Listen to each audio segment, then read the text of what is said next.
This is Frank Islam, Chairman and CEO of FY Investment Group and your host of Washington Calling, where we interview leading voices from business and politics that impact you, the viewer.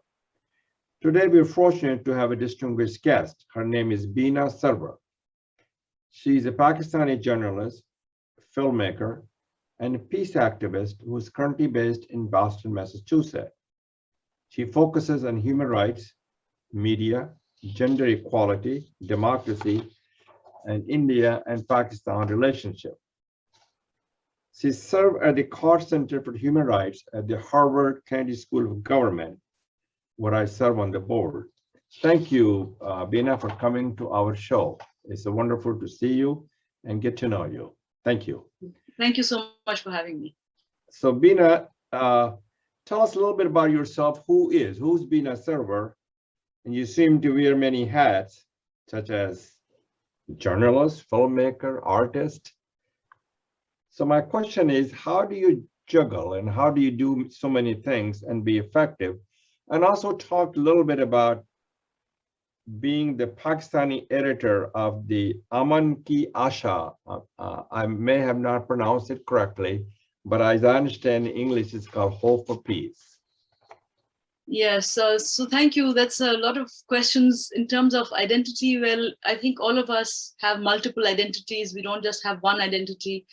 So I started out wanting to be an artist, and then I went into journalism as an intern. And the more I got into journalism, the less I did, the less I painted or drew. But I still do that every now and then. And then I, like you said, I went into filmmaking. But journalism and filmmaking are very related. And then because of my work with human rights, during the time I lived in Lahore and was fortunate to have mentors like Asma Jahangir and Ayer Rahman and Dr. Mubashir Hassan, and they pulled me into the Human Rights Commission of Pakistan and the India-Pakistan peace activism in 1993. So I just find all of these things very related and connected. And Aman Ki Asha was started in 2010 by the Times of India and the Jung Group of Pakistan, the two largest media groups. So I edit there's a website, amankiasha.com, and I edit that and I curate that. So I hope that answers your question. It's a lot of different, it's all connected. For me, it's all connected, yeah. So you are interconnected. So tell us a little bit about the South Asian Peace Action Network, also known as, if I can pronounce it correctly, is SAPAN, S-A-P-A-N, its missions, its goals and objectives, and its future plan. I'd like you to shine a bright light on the peace agenda and friendship between India and Pakistan. You want India and Pakistan to join hands together. And how do you go about from this organization to share the knowledge and the business and ideas as a part of this initiative? And who are the members of these organizations and how do you get funded? Oh my gosh, so many questions. Well, right now we have no funding at all. Okay. Aman Ki Asha has no funding either. We are constantly accused, I'm constantly accused of taking money from India and wherever, but I basically am a freelancer and I hustle for a living like all freelancers. That's always a challenge, Beena. Yes, and I do other things like teach and edit and things like that. So we don't have any funding right now. SAPAN, and you did pronounce it quite correctly, SAPAN is the South Asia Peace Action Network, is, as its name implies, it's a network. It's not an organization, it's not an NGO, it's a coalition of many organizations that have come together. And if you go to our founding charter, it lists the organizations, it lists the initial endorsements, which include from people like Amartya Sen, Khushi Kabir in Bangladesh, Salima Hashmi in Pakistan, Kanak Dixit in Nepal, many Kanak Mani Dixit in Nepal, and many other people who have been involved in all kinds of in peace building and in their own fields, excel in their own fields. Dr. Sen, as you know, is a Nobel laureate in economics. And he was one of the first to sign on to our founding charter, which basically calls for freedom of trade and travel and tourism and in the South Asian region. And like the EU, what we're looking at is something like, if it's a region where people are connected. When I was a Nieman Fellow at Harvard at journalism, I came to know other Nieman Fellows. And soon after me, there was a Nieman Fellow from Kerala in India and a Nieman Fellow from North Waziristan in Pakistan. And they had nothing in common in terms of language, food, culture. South India has a very different culture than North India, and North Waziristan has a very different culture than the Indo-Gan. These are both very outside the Indo-Gangetic belt, as we may call it. And yet they were the best of friends. They connected over. They liked each other's food, music, Bollywood is a big connector, poetry, things like that. So our culture, brings us together, even if we don't share the exact same cultures. Oh. So we want the region to be in peace and harmony. These are two nuclear powers, India and Pakistan. And this is impossible to the kind of ridiculous things they do with each other's citizens who inadvertently cross the border, the way that the prisoners we treat our own prisoners so atrociously. If there's a cross-border prisoner, that prisoner is like in hell. And there are many, many stories of people who've been found years later on both sides, even dead, but even when they die in each other's prisons, it takes months to repatriate the bodies. It's inhumane. It's ridiculous. It's juvenile, and they need to get over their egos and cooperate. Because also, sorry, just my last point is the cross-border trade. Regional trade could be in billions between each other, and yet we trade via Dubai and Middle East. That's a good point you made. So you're trying to bind these people together because they have a shared heritage and shared history, and their bonds are stronger than the differences that too often drives them apart, correct? Yes. So considering the friction between India and Pakistan as you described, how far have you been successful to further people-to-people agenda in terms of peace agenda? Do you have any success story that you can share with our audience? And what do you need to do to bring the India and Pakistan together to pursue the common good and healing the wounds of the division? Gosh, Frank, you asked so many questions in one question. So there's so many. Okay. Yeah. You're really smart. I think we have to look at peace as a process and not as an event. Just like democracy is a process and not an event. And there's a lot of things happening in the process that don't make the headlines, but that are so important. They include things like, successes include, repatriation of prisoners. Many of them have made headlines, many of them have not. We have managed to, at times of extreme tension, as one of my mentors, Dr. Mubashir Hassan, said, that they allowed the people-to-people contact to continue, the governments allowed people to meet or have conventions, joint conventions from the platform of the Pakistan India People's Forum for Peace and Democracy, which was founded in 1994 or 95. And so even in times of tension, they've allowed them to meet sometimes. They've allowed cricket matches to take place and given visas to thousands of Indians and Pakistanis to go across. And when they have those people who've gone across have found so much hospitality and love and curiosity, not hostility. So the hostility is at the government level, it's not at the people level. Like another late mentor, Asma Jahangir, used to say, if you open the visas between India and Pakistan, there would be a flood on both sides. Let the people meet. So Milne Do is a slogan that I used it for the title of a documentary film I made on Kashmiris that have been separated by this very contentious border between India and Pakistan. And one of the main things that the Pakistani People's Forum for Peace and Democracy, the PIPFPD, in its very first joint convention, said that Kashmir should not be treated as a matter of real estate between India and Pakistan, but a matter of the lives and aspirations of the Kashmiri people, whose views and wishes must be taken into account in any dialogue about their future.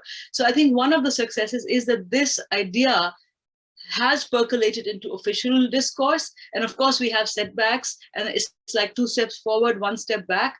But 2 steps forward, 1 step back is still a step forward. And we are inching, and one of the things that gives me great hope is the young people. We are a young region. More than 30–40% of the people in South Asia, maybe even more, I don't have the figures, but they're under 30 years old.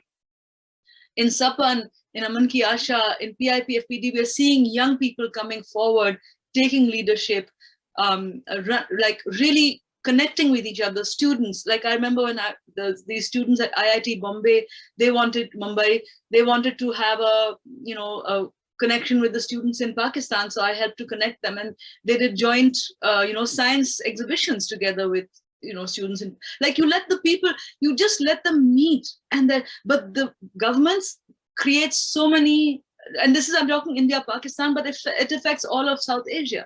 And that is one of the things behind SAPAN, is that you have to take India, Pakistan, not just as an India, Pakistan butting heads kind of a thing. You have to see it in the regional context.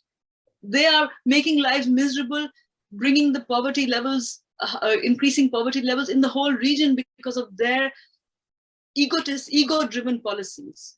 Very well said. So there are a lot that unite them, there are little that disunite them. So we need to make sure that they can promote trade and commerce and investment with the two countries as well, which is what your motivations are, which is what you're trying to do. They are the same people. Unfortunately, they're divided by distance. So just like you are, you live in Boston, and how do you ensure to chart the future course in South Asian politics as you're divided by distance, but you are linked by common goals and common cause and common commitment? So, the thing is that all we can do, all we who don't have the ears of the policymakers, we are not a think tank. I'm not a think tank person. I'm a journalist. I go by what, I talk to people, and I'm going by my discussions and, like ordinary people, not just people who have access to internet. Well, right now, of course, we're all online, but all we can do is just keep, like the people who are against peace, who I think there's something that nobody talks about, which is the weapons industry. Who's supplying? Who's making the money? We always taught in journalism, like, look for the money trail. Where's the money? Okay, who's funding? Who benefits from conflict? Who benefits from war? It's the weapons industry. It's the politicians who can try sort of like keep the people apart.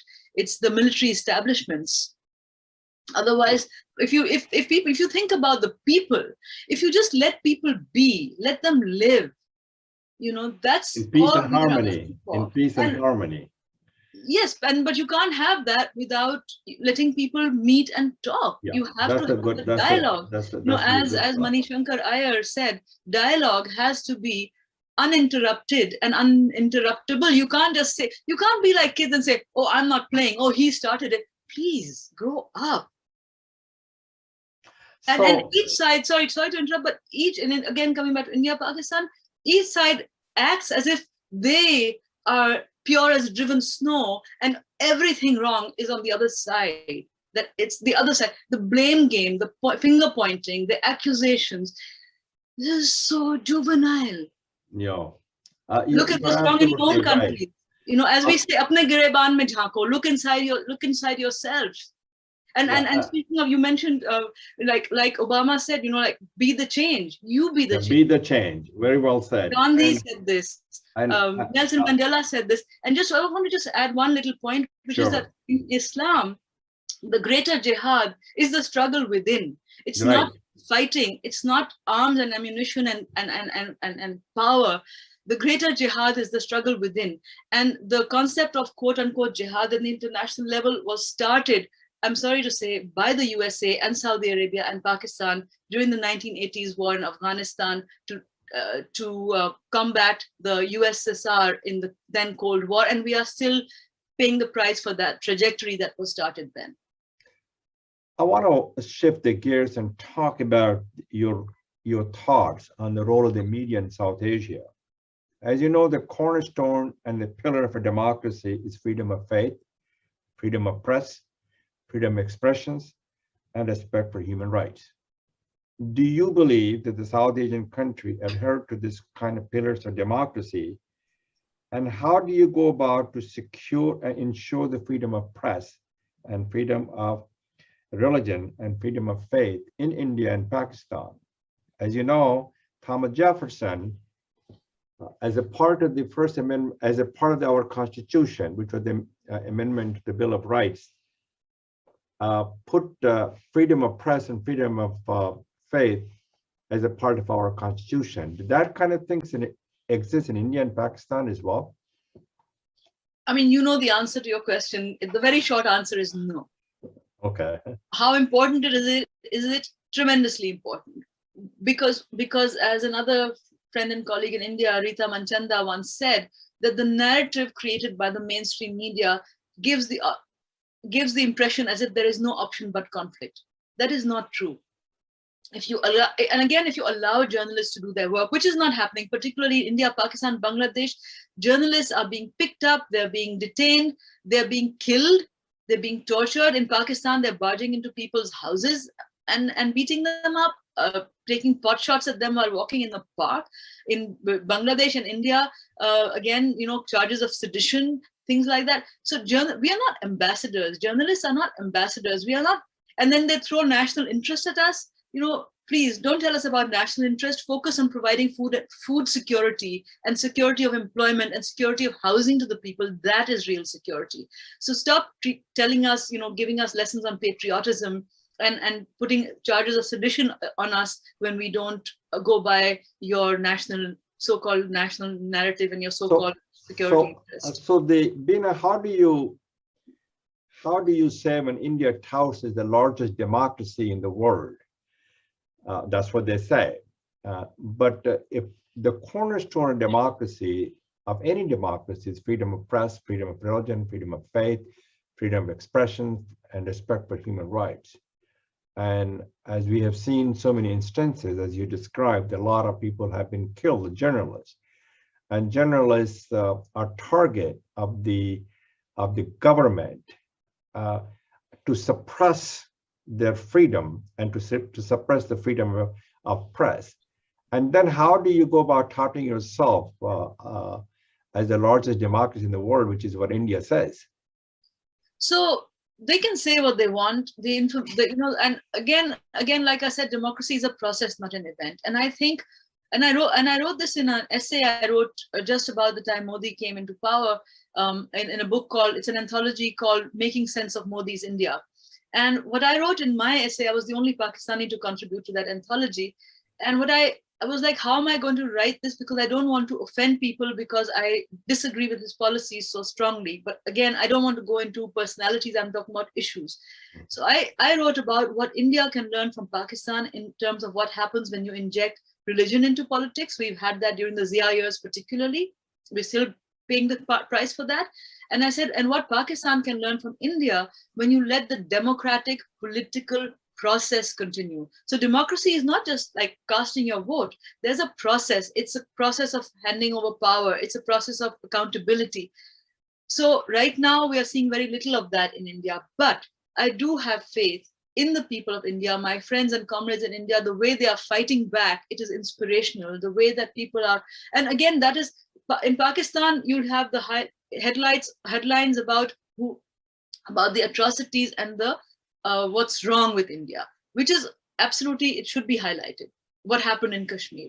But what they are not highlighting is how many Indian citizens went to Kashmir for fact-finding missions and spoke out and are facing sedition charges or threats of sedition charges for raising their voice for the Kashmiris. How many Indians who are non-Muslims are doing that?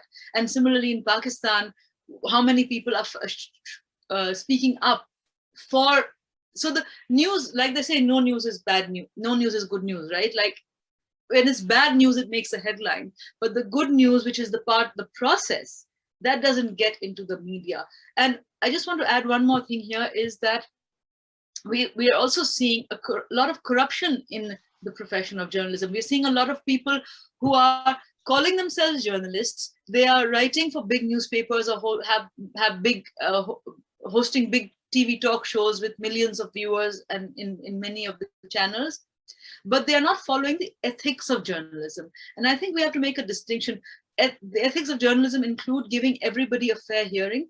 It includes multi-source confirmation, at least 2 sources of confirmation for any information, not just calling somebody a traitor and or saying that they are corrupt without getting proof. It includes sort of giving a voice to the voiceless, not just what the politicians are saying. And we are not seeing, and again, that percentage of journalists, I think, is a very small percentage. I have to say, I was just doing some training for journalists around Pakistan in small towns and cities and small, like mid-level or early career journalists, and I was so inspired by their commitment and their how hard they work and against what odds they work. And I'm sure it's the same in India. The journalists whose names you don't hear, who are not uchalofied, as we say, those journalists. Let me shift my gear and talk about your writing that I've observed. An inclusive and democratic India is good for democracy in Pakistan, just as an inclusive, democratic Pakistan is good for India. I want you to elaborate that, what you're really saying. In order to have a vibrant, plural, and successful democracy, we need to embrace the richness of religious diversity, and survival of India and Pakistan rests on the foundation of inclusive democracy and equitable society and tolerance. And I also thought you said we have to have a unity over division and hope over fear, and we need to wipe out the winds of hatred and bigotry. Wow, I wrote some inspiring words there. Well, some of the words are mine also. So, okay. but You wrote some because I'm a columnist also. Yes. So yeah, that's. I mean, I think you kind of answered your own question in a way. Not quite. Yes. So I want to quote my friend Rajdeep Sardesai, who's a well-known journalist in India, and he came to the SARC summit in Islamabad many years ago. I was with GeoTV at the time, and we had a discussion. And the chief of the then chief of the Jamaat-e-Islami was there, and Rajdeep said to him that basically the same thing that I said in my essay that I mentioned, that you people are two sides of the same coin. Your religious extremists in Pakistan and religious extremists in India are two sides of the same coin, or as we say in Urdu, ek hi theli ke chatte batte. So they feed off each other. So this, which is why they want this. And I just want to.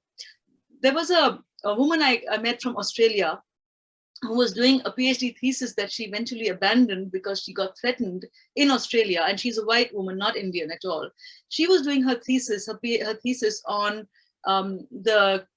this is back in the, I think, early 2000s. This was 2000 or something, because I was still in Lahore last year before I left Lahore. And she talked about how the RSS in Bombay, or the VHP, I forget which, were actually showing video cassettes of the Jamaat-e-Islami's training to their cadres, and impressing upon them the power of one. Because India, as you know, there's a pantheon of gods. It's a multi gods. So there isn't one. So since then, you've seen that emphasis on the one God in India, the privileging one God above the others. For example, Ram, and the others being treated as lesser gods, whereas in India that was not the case before. And so they've used that kind of thing. So they learn from each other. They pick up on each other's tactics, and they're very happy to be part of the blame game and finger pointing and accusations, because that's what helps them to keep their own constituencies intact. Because if you start seeing the other as human, then you stop behaving to them as if they are not human. So you need to, what you say, so we need to reject the voices that seek to divide us. That's what you're saying. Sorry, we need to reject the voices. I'm not, because like I keep saying to people who work with me, they got to do what they got to do, and we got to do what we got to do. I'm not going to focus on their voices and spend time and energy rejecting them. They can go stew in their own whatever. When they get abusive to me, sometimes I'll reply to them and say, I really feel sorry for the women in your life if this is how you talk, and I'm so sorry for your mother, is this how she raised you? So there needs to be some basic civility and respect for each other. I will hear anybody out. I don't care what he might be extreme, rabid, right-wing from either, as long as he has respect. And I'm saying he because most of them happen to be male, which is not always the case. There are many women also, but in general. So I think that we have to focus on our work and not, and, let them, do what they're doing. We can't be focusing on rejecting them. Before we close our conversation, I want you to tell me a little bit about, as we all know, that you firmly and strongly believe in the role of women in building peace between India and Pakistan. Do you believe that India and Pakistan cannot achieve its fullest potential unless women are active participants in shaping the future and shaping the peace and economic growth? Short answer, yes. Pardon? I believe that. The short answer is yes, I believe that.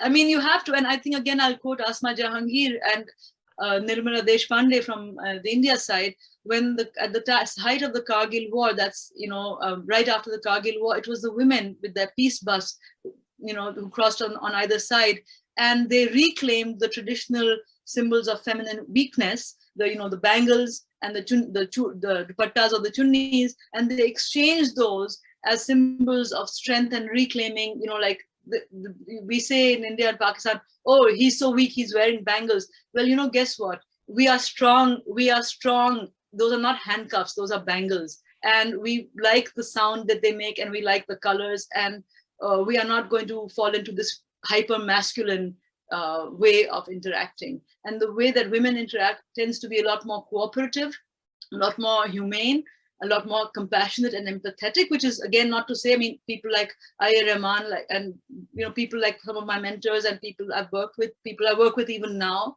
including young people, are particularly, like, young men are really, as they say, woke, and really trying very hard to, to access the feminine side of themselves. And I think that when people do that, I think we're going to, and we will see that the change is happening. Okay. And the reason why these people are so vehement in how they attack us is because they're so scared. They are so scared, and bullies are always cowards. We know that. Yeah. Well, thank you very much, Beena, for being here.